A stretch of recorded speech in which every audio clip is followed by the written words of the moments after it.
Did you guys know that according to NAR, the average real estate agent only converts 5% of their opportunities?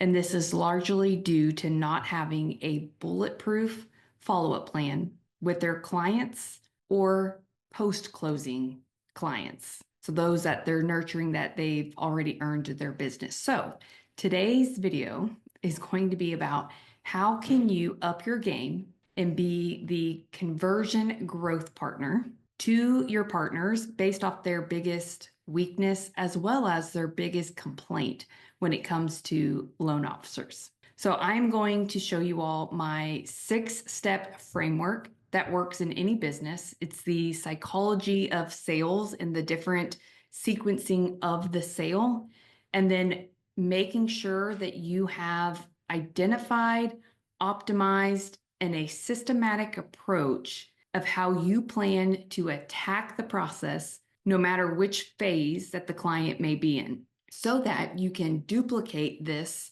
when you start meeting with new partners and courting the big whales in your market and looking at retaining the current partners that you already work with. If they learned that if they sent you all of their business, you essentially then become their CRM or their conversion partner because you know the cost of a lost lead. And it doesn't matter if they qualify right away or if you have to put them in a credit plan or if you have to wait until they get their next year's tax returns, whatever it may be, you have evidence in a dialed in, like detailed of day 1, day 3, day 6, day 7. This is our, unless they die or tell us to never contact them again, we don't let a single lead get left behind. You can start making your own shirt that says no lead left behind. So I'm going to share my screen and first show you the framework. I call it the 5 C's, and then there's the R. But the R technically goes under the first C. But regardless of the business, every single business, if you ran this as like a pipeline, where ideally if you could come in each day of the week and you would know, where are all my opportunities? Who do I have that are in like lead or prospect status versus those who have shown interest? Maybe we've had a first call, but they haven't yet applied. In fact, that is probably where most loan officers are the weakest, is you don't really have a great way to track your leads. It's like you may be able to use your like Encompass or whatever your point of sale is for credit pulls or loan apps, but you don't have a fantastic way of tracking your leads, let alone the leads sent from certain agents. And I would highly recommend that after today's call, you really get honest with yourself and just give yourself a current like pulse check. Like on a scale of 1 to 10, 10 being the best, how would I rate each phase of this 6-step process? And where if I just spent a little bit more intentional time where I dialed in this process, and whether you automate it through a CRM or you create automations with your own task reminders with Outlook, whatever it needs to be. This is why I believe in the theme days. And if you guys just follow the darn battle plan where it gives you your sales activity and your marketing activity for the day, this really makes it easy to stick to what you promise to your agents. But you have to have the bulletproof plan, and then you have to know how to execute the plan in a simple way that you can trust so that you actually do it. All right, so I'm going to share my screen. So the first C is create. This is where we're creating interest, we're creating awareness, we're creating opportunities. This is the main role of social media, especially when you do social media correctly. And we have a true content funnel, which is why I'm always pushing on you guys to have different opportunities in whether it's a Linktree account, but it's your link in your bio, where you should be updating that every month of a new webinar that someone could register for, or a free lead magnet, which could be like, are you home ready? Or easy ways to declutter for downsizing homeowners, whatever it may be. Your content is creating interest or creating opportunities to connect with new people who may need your services. But how do we get them from just seeing the content and being interested to creating that micro bridge, AKA registering for a webinar or being asked to be added to an email list if you do rate updates, so that they can take that first baby step to go from platform to at least email list or at least to DMs, because that's where conversion starts to happen. So you go to create to then converting the interest into either an initial call. I know sometimes some people will immediately go to an application link. I have found that regardless if this is just interest from social or if you have agents that are doing a warm intro to you, a lot of times people want just that initial call to make sure that they should and could apply. So not everyone should go straight to a credit pull, which costs money. Like the number of credit pulls can be costly. And some are going to be nervous, like maybe they're not completely ready or they need to speak to you first to make sure that this is the right time to do a credit pull and get their pre-purchase plan because they're really not serious about buying until another 6 to 12 months, but they'd like to get somewhat of a game plan put together.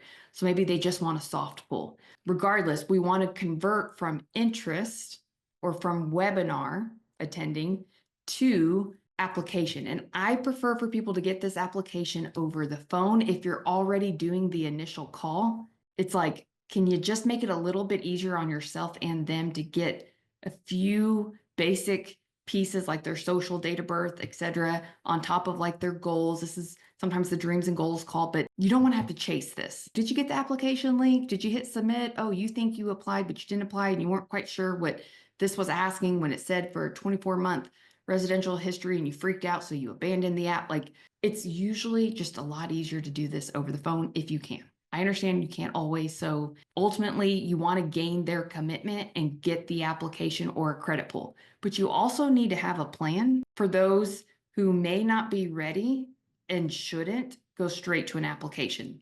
Like, what would you rate your current plan of how you nurture these prospects who aren't ready? Do you have a way to pull up a list of everyone who would be, like, if you had a view like this as a dashboard of all your interest created, like people who DM'd you potentially or said, DM me for a home guide or message me to a RSVP for your webinar.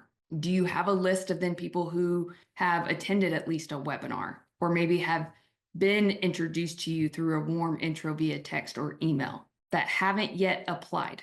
What is your nurturing strategy for these people? Now let's talk about those that you have gained their commitment. They've agreed for you to take the full application and to pull their credit. Now the goal is to determine if they qualify or do they need like a credit plan or do they need to be put in like a long-term follow-up because they just wanted some like general figures where you needed that soft pull, but they're not quite ready for the full TBD approval.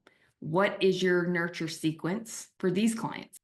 Now, ideally, we want everyone to be ready right away, like looking to buy in the next 1 to 3 or 6 months, where we can get a full pre-approval, meaning they've done the loan app, but now we're collecting their documents and we're scheduling sometimes people call this an initial borrower consultation meeting or a pre-purchase planning meeting, but essentially you're presenting to them their numbers, like you're giving them the golden ticket to now go actively shopping for homes, or hopefully they are submitting offers within the first week or two, right? And the goal is to help them win the offer. Like your offer acceptance rate is hopefully very high, where hopefully they're winning the first offer they submit because of the way that you have put them through your full pre-approval process.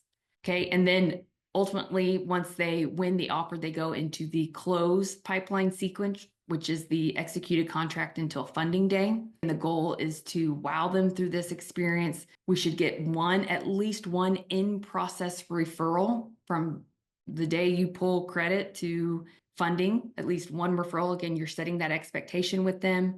Obviously, a 5-star review. So it always helps if you ask at time of execution of the contract, what could we do to make this a 5-star experience for you, Mr. and Ms. Client, not assuming they're like every single client. A goal of getting a client post around this time as soon as the executed contract goes into place.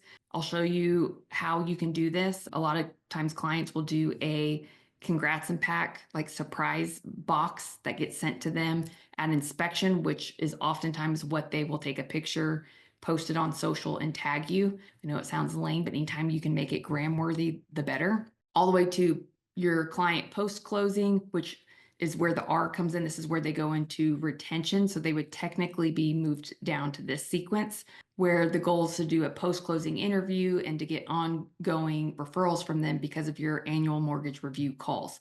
So this is the sequence for new clients.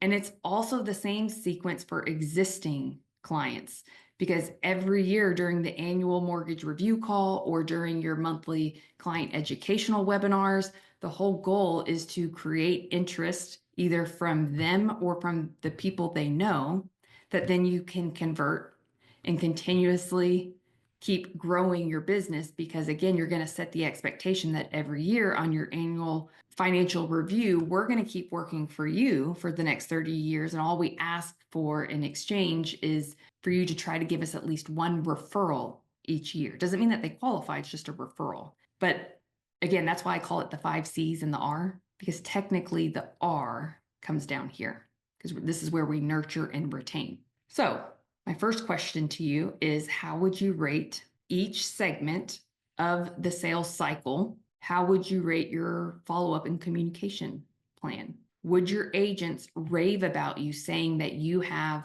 by far the best proactive communication plan where there is no lost lead in the process, and that's why you are the most valuable lender to them and do not fall under the statistic of your lender not being a good communicator? Because that is still the single number one complaint from agents, which blows my mind. Perhaps it shouldn't. So in case you're wondering, like, Deb, I don't know, what should this be? And I don't know how to articulate this.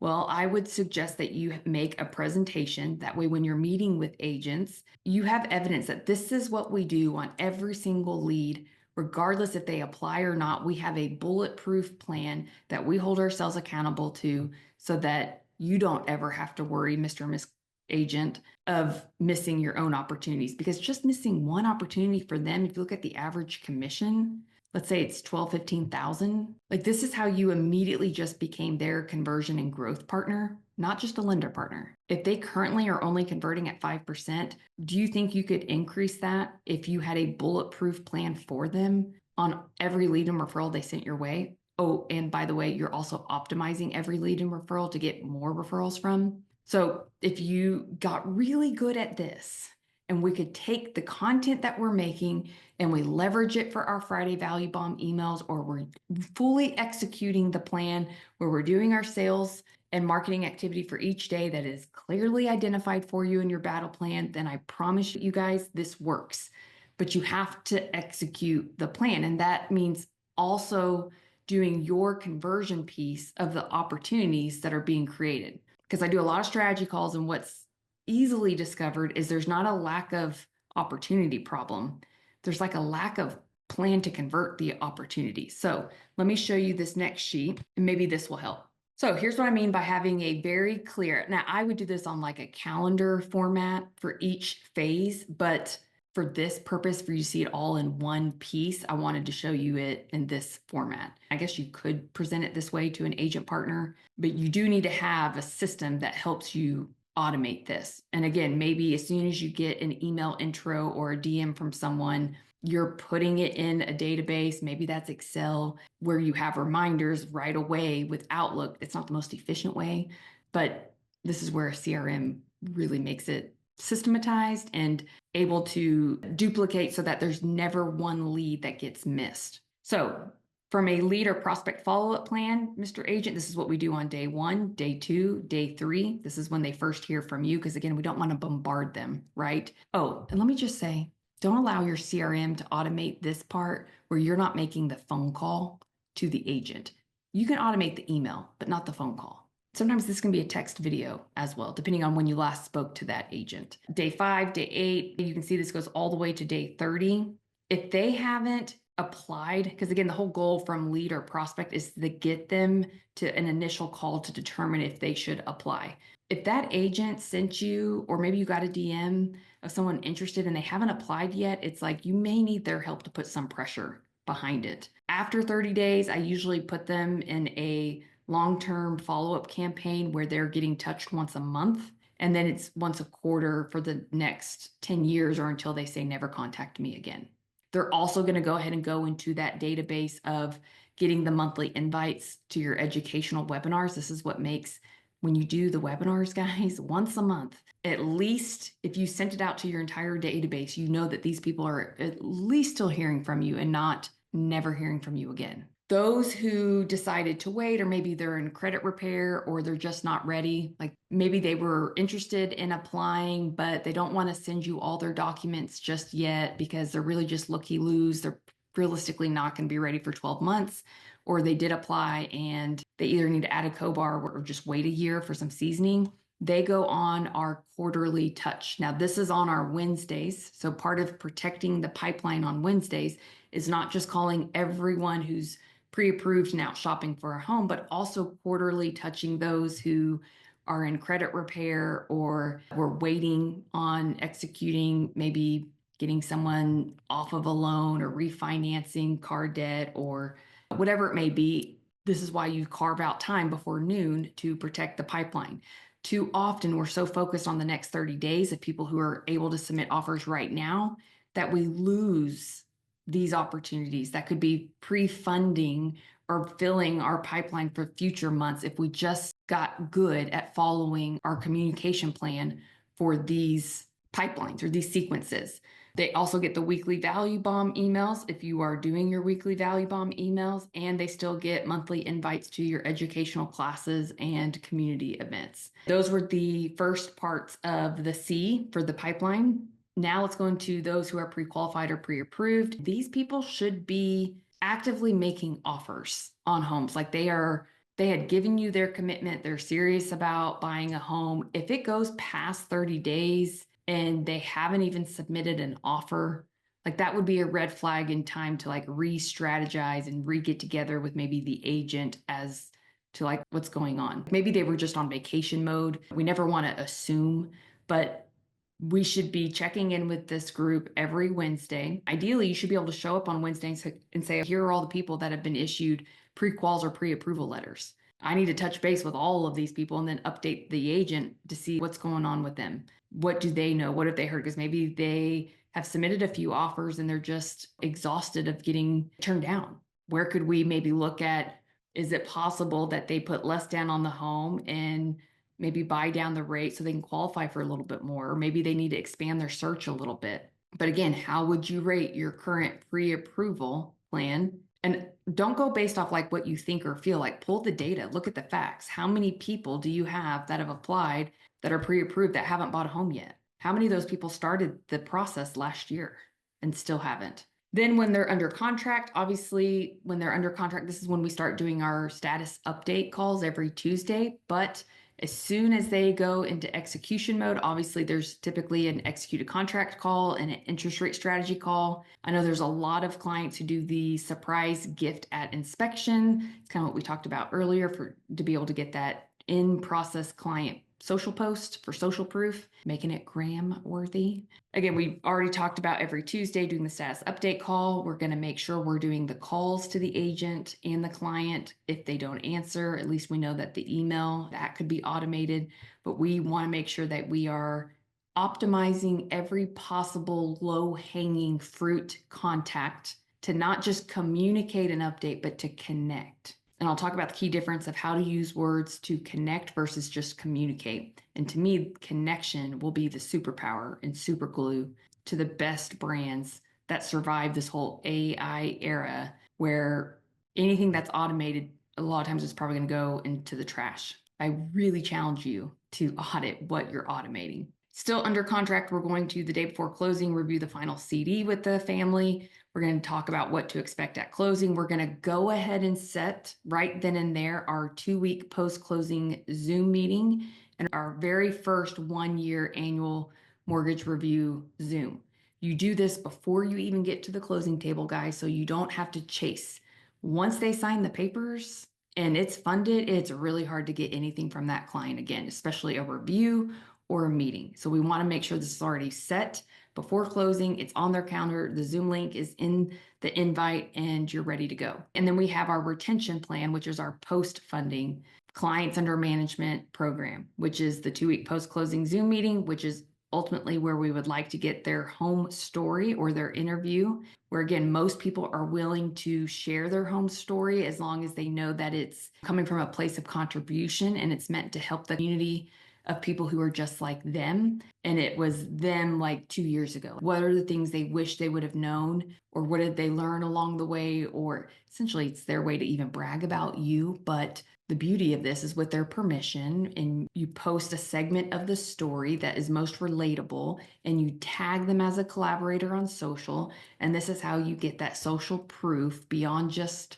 the written testimonials that a lot of people do. But people want to know that you've helped people like them and you've helped people like them recently. So this is an easy way to maximize that maybe 15-minute meeting with the client post closing, while also asking maybe if they would like you to help them host a housewarming party, which is usually done 3 months after they're all moved in, where you'll help handle their invite list and bring in the food and drinks. And oh, by the way, that's how you get to meet all of their friends and they get to brag about you. And everyone loves to show off their home, right? Again, this is where you do your 2-week post-closing call. You go ahead and confirm the 1-year home anniversary Zoom has been scheduled. You have your day 30 or first payment letter call and explanation, because a lot of times people think like they get this letter and they think you've abandoned them. Like, how dare you remove them from being their lender? And it's no, that's not what that means. So that's a great time to just go ahead and make the call, and then also see whether or not they agreed to the housewarming party or not. But this is where you could get their final maybe invite list from them.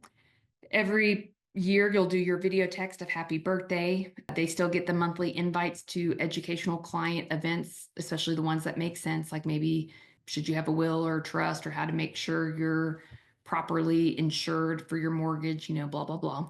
Obviously, they're invited to your annual client appreciation parties and annual financial reviews, where every review, the expectation is that they have at least someone, just one person like them, who could benefit from your services that they could introduce you to. So I know this was a lot of information, but how would you rate on a scale of 1 to 10 each phase of the sales cycle your current follow-up plan? Is it A+, you give yourself a 10, or does it need some work?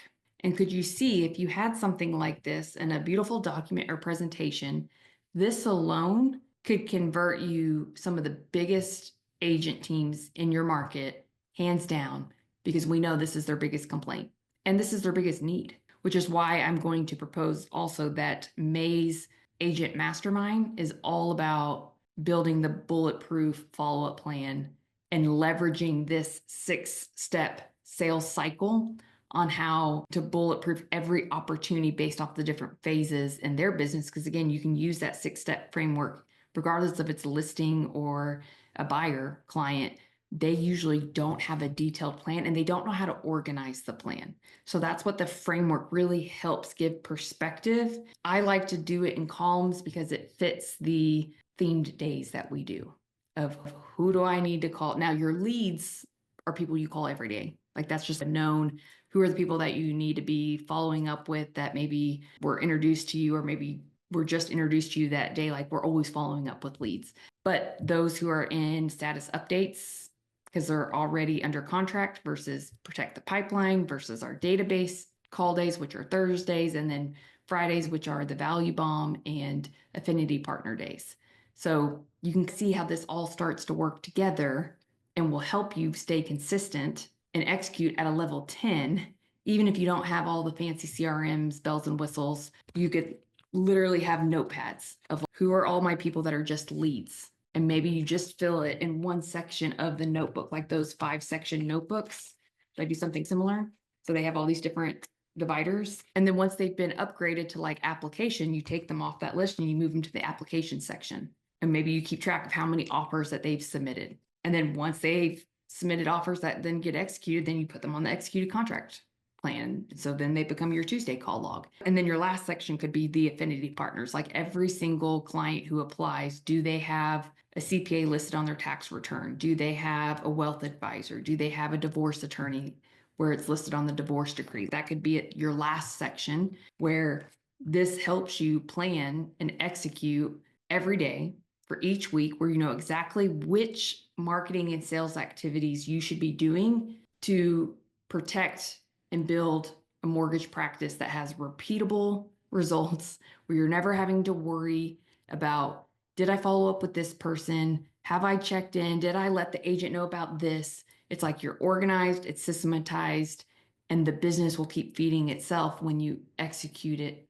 consistently over time. So, as always, if you guys have any questions, you know where to find me. I'm not hard to find. And let me know if things come to mind that you're like, I think I need help on fine tuning this C or this segment of the sales cycle because I'm probably not a level 10. Ask me. What you don't ask, you don't get. So build the courage, be bold, be brave. Send us an email, marketing@plugandplaysm.com, and we will be happy to help you optimize and convert the opportunities you may already be creating. All right, y'all take care. Have a good weekend.